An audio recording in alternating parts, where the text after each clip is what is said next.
আসসালামু আলাইকুম। Welcome to my channel শুরু থেকে স্পোকেন ইংলিশ। আজকের ভিডিওতে আমি আপনাদের শেখাবো কিভাবে am is are auxiliary verb ব্যবহার করে বাক্য তৈরি করতে হয়। তাহলে চলুন শুরু করা যাক। প্রথমে আমরা এম দিয়ে বাক্য তৈরি করব। এম হলো একটি অক্সিলারি ভার্ব, যা ইংরেজিতে কথা বলার জন্য গুরুত্বপূর্ণ একটি ভার্ব। তাহলে চলুন শুরু করা যাক। আমি প্রতিটা অক্সিলারি ভার্ব দিয়ে কমপক্ষে 5টা এবং 10টা করে উদাহরণের মাধ্যমে আপনাদের শেখানোর চেষ্টা করব। আম ইটিং এর অর্থ হলো আমি খাচ্ছি। এখানে ইট অর্থ হাওয়া, যেহেতু ইটিং হচ্ছে মানে সে রানিং খাচ্ছে, এটা হলো কন্টিনিউয়াস টেন্স। আম ইটিং আমি খাচ্ছি। আম রিডিং আ বুক আমি একটি বই পড়ছি। আম রিডিং আ বুক আমি একটি বই পড়ছি। আম কুকিং ডিনার আমি রাতের খাবার রান্না করছি। আম কুকিং ডিনার আমি রাতের খাবার রান্না করছি। আম রাইটিং আ লেটার আমি একটি চিঠি লিখছি। আম রাইটিং আ লেটার আমি একটি চিঠি লিখছি। আম লার্নিং ইংলিশ আমি ইংরেজি শিখছি। আম লার্নিং ইংলিশ আমি ইংরেজি শিখছি। এবার চলুন ইজ অক্সিলারি ভার্ব ব্যবহার করে আমরা কিছু বাক্য তৈরি করব। তাহলে চলুন শুরু করি। শি ইজ রানিং সে দৌড়াচ্ছে। শি ইজ রানিং সে দৌড়াচ্ছে। শি ইজ ওয়াচিং টিভি এর অর্থ হলো সে টিভি দেখছে। শি ইজ ওয়াচিং টিভি সে টিভি দেখছে। She is studying for the exam এর অর্থ হলো সে পরীক্ষার জন্য পড়ছে। She is studying for the exam সে পরীক্ষার জন্য পড়ছে। She is reading a newspaper সে একটি সংবাদ পড়ছে। She is reading a newspaper সে একটি সংবাদ পড়ছে। এখন আমরা আর অক্সিলারি ভার্ব ব্যবহার করে বাক্য তৈরি করব। চলুন শুরু করি। উই আর স্টাডিং আমরা পড়ছি। উই আর স্টাডিং আমরা পড়ছি। উই আর কুকিং ডিনার আমরা রাতের খাবার রান্না করছি।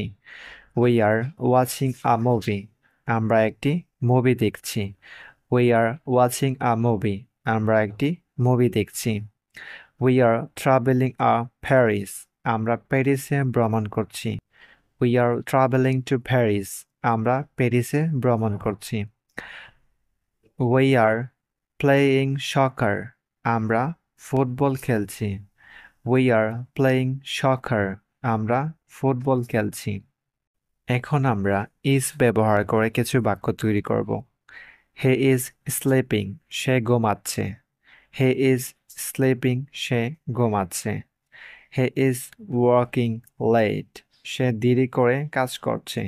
হি ইজ ওয়ার্কিং লেট সে দেরি করে কাজ করছে। He is reading a novel সে একটি উপন্যাস পড়ছে। He is reading a novel সে একটি উপন্যাস পড়ছে। He is listening to music সে সঙ্গীত শুনছে। He is listening to music সে সঙ্গীত শুনছে। হি ইজ মেকিং কফি সে কফি তৈরি করছে। হি ইজ মেকিং কফি সে কফি তৈরি করছে। দে আর প্লেয়িং গেমস তারা গেম খেলছে। দে আর প্লেয়িং গেমস তারা গেম খেলছে। দে আর ক্লিন দ্য হাউস তারা বাড়ি পরিষ্কার করছে। দে আর ক্লিনিং দ্য হাউস তারা বাড়ি পরিষ্কার করছে। দে আর ইটিং লাঞ্চ তারা দুপুরের খাবার খাচ্ছে। দে আর ইটিং লাঞ্চ তারা দুপুরের খাবার খাচ্ছে। দে আর স্টাডিং হিস্টোরি তারা ইতিহাস পড়ছে। দে আর টেকিং ফটোস তারা ছবি তুলছে। দে আর টেকিং ফটোস তারা ছবি তুলছে। এখন আমরা আরও কিছু ইংরেজি সেন্টেন্স তৈরি করব ইজ ব্যবহার করে। She is having a party সে একটি পার্টি দিচ্ছে। She is having a party সে একটি পার্টি দিচ্ছে। শি ইজ বাইং গ্রোসারিজ সে বাজারে জিনিসপত্র কিনছে। শি ইজ বাইং গ্রোসারিজ সে বাজারে জিনিসপত্র কিনছে। শি ইজ প্র্যাকটিসিং পিয়ানো সে পিয়ানো চর্চা করছে। She is meeting her friends সে তার বন্ধুদের সঙ্গে দেখা করছে। She is preparing for a trip. সে একটি সফরের জন্য প্রস্তুতি নিচ্ছে। She is preparing for a trip. সে একটি সফরের জন্য প্রস্তুত নিচ্ছে। ভিডিওটি দেখার জন্য অসংখ্য ধন্যবাদ। যদি ভিডিওটি আপনাদের ভালো লেগে থাকে তবে লাইক এবং সাবস্ক্রাইব করতে ভুলবেন না।